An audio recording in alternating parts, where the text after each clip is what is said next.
Halo semuanya, selamat datang kembali di Era Coding bersama saya, Ari Jaya. Kali ini, saya ingin mengajak kalian semua untuk belajar tentang Git.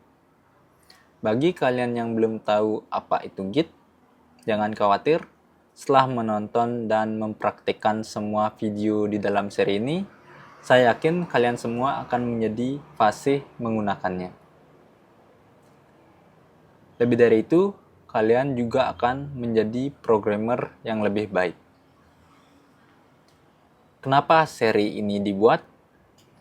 Saya membuat seri ini karena menurut saya menjadi seorang programmer tidak cukup hanya bisa menulis kode. Kita juga harus memahami best practice dalam pengembangan perangkat lunak, terutama jika ingin bekerja secara profesional. Salah satu aspek penting dalam pengembangan perangkat lunak adalah Version Control System atau VCS. Dan salah satu VCS yang paling populer di dunia adalah Git. Di sini saya akan menjelaskan apa yang dimaksud dengan Git dan mengapa menggunakan Git.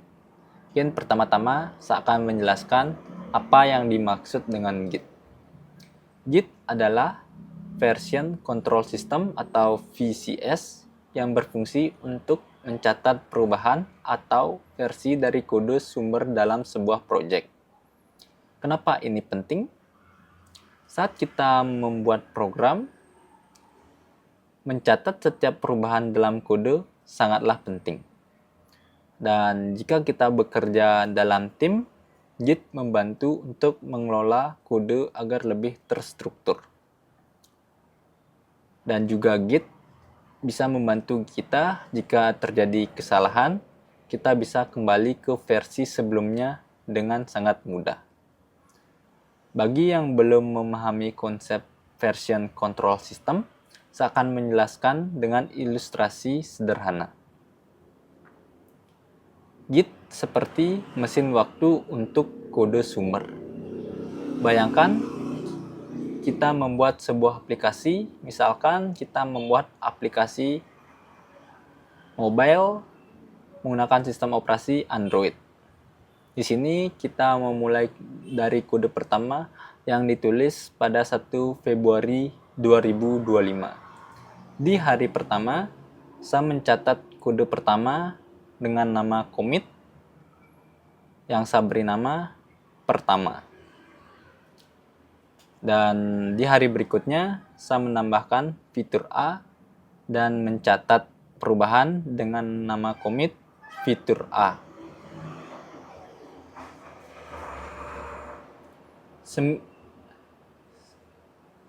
Setelah saya merasa aplikasi Android saya sudah siap digunakan oleh user, maka saya siap untuk merilis versi pertama dari aplikasi Android. Seminggu kemudian, saya merilis aplikasi ke Google Play dengan versi 0.1 dan memberikan commit dengan nama rilis versi 0.1. Dan beberapa hari kemudian, saya menambahkan fitur B, fitur C, serta memperbaiki bug lainnya. Pada tanggal 1 Mei, aplikasi saya rasa sudah stabil dan bug sebelumnya saya sudah perbaiki dan saya juga sudah menambahkan fitur dan saya siap merilis ke versi 0.2 dan saya juga mencatat perubahan dengan nama commit rilis versi 0.2. Keunggulan Git sebagai mesin waktu. Jika di versi 0.2 ada bug besar di fitur yang baru kita selesaikan, kita bisa kembali ke versi 0.1 tanpa mengganggu pengguna. Kita bisa melompat dari satu versi commit ke versi commit lainnya dengan sangat mudah. Ini alasan kenapa saya menyebut Git sebagai mesin waktu untuk kode sumber. Dan kemudian Git juga mempermudah kita kolaborasi di dalam tim. Dalam tim pengembangan, seringkali beberapa orang bekerja pada fitur yang berbeda secara bersamaan.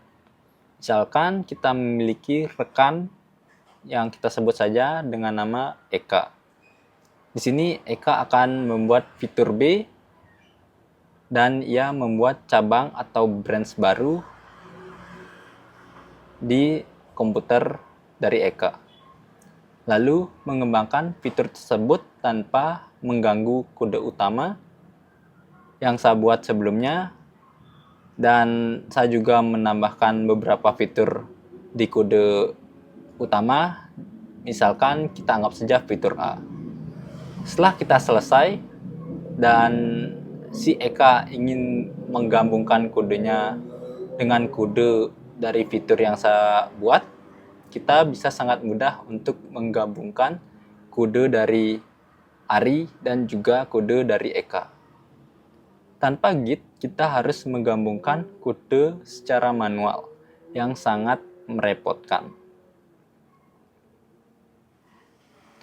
Kenapa programmer harus menguasai Git? Git adalah keterampilan wajib bagi programmer profesional. Banyak perusahaan menjadikan pemahaman Git sebagai syarat utama dalam rekrutmen. Dan Git juga membantu dalam backup kode secara modern dengan layanan seperti GitHub, Gitlet, ataupun Bitbucket. Kita tetap aman bahkan jika terjadi kerusakan pada komputer yang kita gunakan, dan kode masih bisa kita gunakan yang sudah kita backup. Jika kalian masih penasaran dan ingin belajar lebih lanjut tentang Git, kalian bisa mengunjungi situs resminya di gitscam.com untuk mengunduh dan membaca dokumentasinya secara langsung. Teman-teman bisa mencoba ataupun membaca dari dokumentasi resminya. Di episode berikutnya, kita akan langsung mulai menggunakan Git. Jadi, pastikan kalian tetap mengikuti seri ini. Sampai jumpa di video berikutnya.